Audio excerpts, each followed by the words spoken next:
Hello and welcome to my channel In Search of Wonder. My name is Anne and today we are doing the birthday book tag.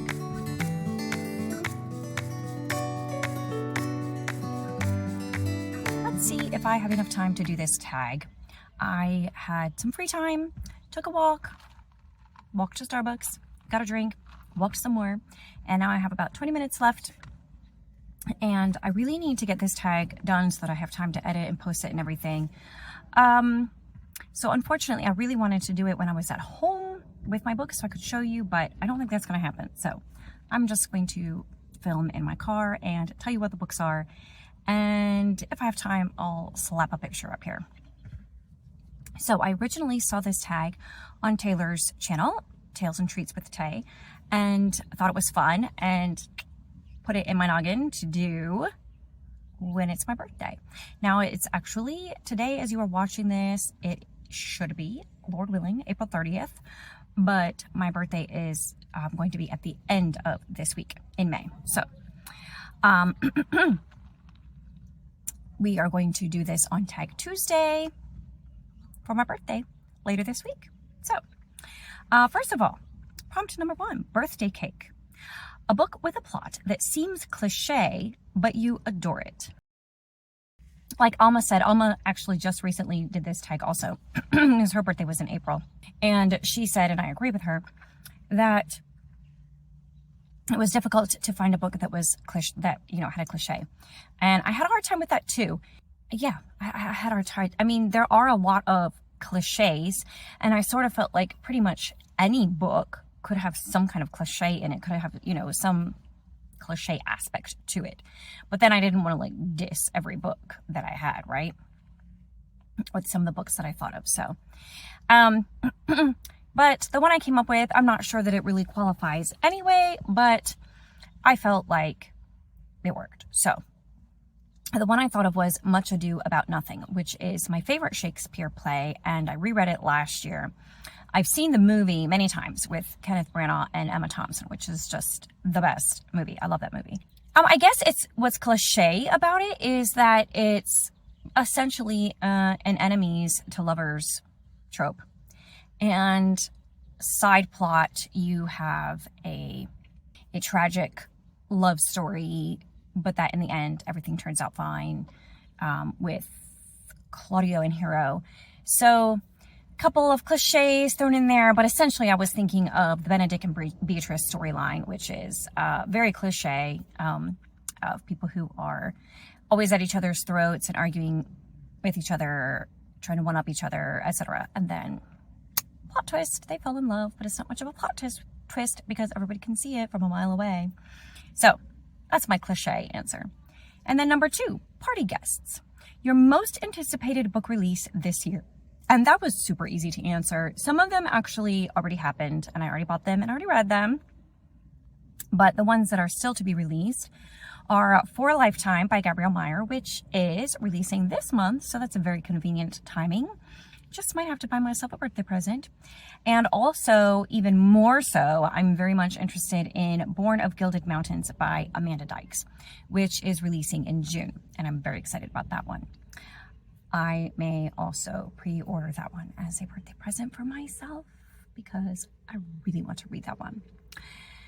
I've read everything that Amanda Dykes has written so far, except for maybe there might be one novella that I haven't quite read, like a Christmas holiday novella. But otherwise, I have read everything she wrote and I love her writing. So that is definitely on my to-buy list. I also do want to read Joanna Davidson Politano's latest book, The Elusive something or other, Lady Temple maybe, but that was just released, I believe, and I do want to read that one as well. But the other two are like a little bit higher up on the list. Number 3, birthday presents, a book that surprised you with how much you love it. And this one was a very recent one for me, and I did a whole entire lengthy video about it, and that is Mansfield Park, which I had read many years ago, did not love it, was not my favorite Austen, but then I reread it just recently and I've already raved about it quite a bit. Definitely established itself in my heart as another wonderful Austen novel. Probably not my very favorite. Pride and Prejudice and Emma have that honor, but I really do love Mansfield Park for sure. And I was surprised by how much I loved it when I reread it. I was expecting to, enjoy it, but also just not love it, but I really loved it. Number 4, Happy Birthday Song, a book that certainly deserved all the hype it got.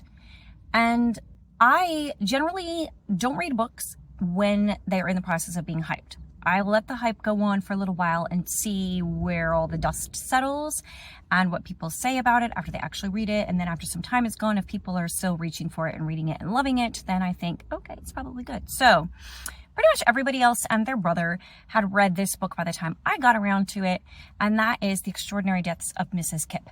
And when I finally got around to reading it, I was like, why did I wait so long? I didn't think that I would love it as much as I did. It was really an amazing book.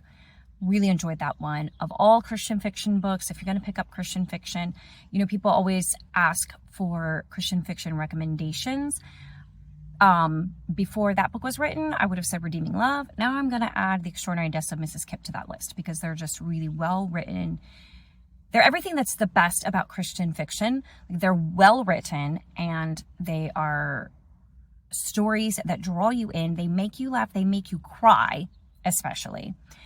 But they will also incorporate Christian truth into them in a more substantial way than other books can, even classics or definitely than mainstream published books. So anyway, it's just the best of Christian fiction. So that's my answer for question 4. And number 5 is Happy Music, a book with some very beautiful and truly memorable quotes.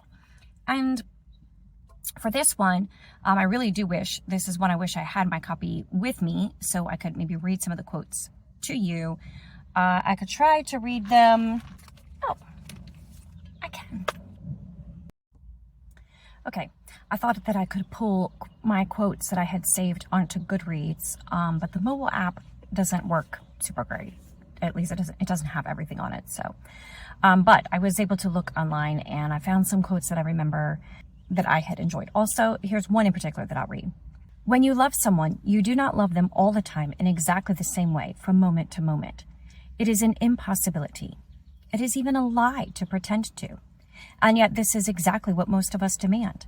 We have so little faith in the ebb and flow of life, of love, of relationships. We leap at the flow of the tide and resist in terror its ebb. We are afraid it will never return.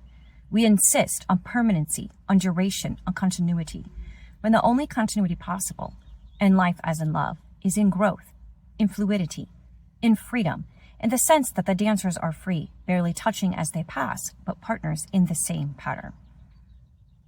So that was one. And that is, if I didn't say already, Gift from the Sea by Anne Morrow Lindbergh. And there are so many more quotes. Here's one more. The sea does not reward those who are too anxious, too greedy, or too impatient. To dig for treasures shows not only impatience and greed, but lack of faith. Patience, patience, patience is what the sea teaches. Patience and faith. One should lie empty, open, choiceless as a beach, waiting for a gift from the sea. So many quotes from Gift from the Sea by Anne Morrow Lindbergh. Love that one. And then number 6, Getting Older, a book you read a long time ago, but you think you would appreciate it as a more mature reader. And I'm not going to say a book for this one. I'm going to say an author who I have been thinking recently I really need to reread the books that I read by her and then read others because I never read her entire catalog of books. And that is Edith Wharton. I read her books when I was an older teenager. I read several. I read Age of Innocence, House of Mirth, Ethan Frome, and maybe one other. And I really enjoyed them. And I enjoyed her writing and I loved her stories. And there was kind of like, I don't know, I think there was a little bit of tragedy in all of them that appealed to my melodramatic teenage soul. But I think that I would appreciate them on a much deeper level now as an adult with a lot of life behind me, as well as being a more mature reader. So Edith Wharton would be my answer to that question. And then number 7, Sweet Birthday Memories, a book that kept you incredibly happy during a sad or demanding period of your life. And this is another book that I did a very long video about, and that is the Price of Privilege trilogy. And the time in life when I first read that book, my children were very small. They were 4 and 2 years old. I had been a work from home mom, but I had recently gone back to working. So I was now no longer, at home with my kids. Like, they went to school with me and everything, but it was a different situation. And then my husband, he has an autoimmune disease, and he lost his job, and the stress of it caused his autoimmune condition to flare up. And he was very sick, maybe for like 16 to 18 months before he finally was able to pull out of his flare. And it was an incredibly stressful time for me, very stressful. And I was taking care of the kids. I was, trying to keep everything afloat together. He was underemployed during that time. He still had a job, but underemployed. Our health insurance was minimal. His health was horrible. So it was very stressful. And it kind of felt like it was on me to keep the whole family together. And it was during this time that I read that book. And I read it all the way through. Actually, it's a series. It's a trilogy. So I read it all the way through, and then I started back again at the beginning and read it all over again. And it was on the second read through that the impact of the book just hit me like a flood, with its message of Jesus' love for us, the redeeming love for us. And just the portrayal of Christ's love in that book just spoke to me in such a personal way in that time that it was almost overwhelming, and it's always stuck with me since then. And I really love that series, maybe nostalgically because of that, but also I just think it's really well written in order to be able to elicit that response in a person. So I recommend those I recommend them all the time to people. One of my favorite series for sure. So that is the birthday tag. I hope you enjoyed on this Tag Tuesday. And to all of those out there who also have April and May birthdays, happy birthday. I hope you had and will have a wonderful celebration. And I hope your family buys you lots of books. And I will see you next time. Bye.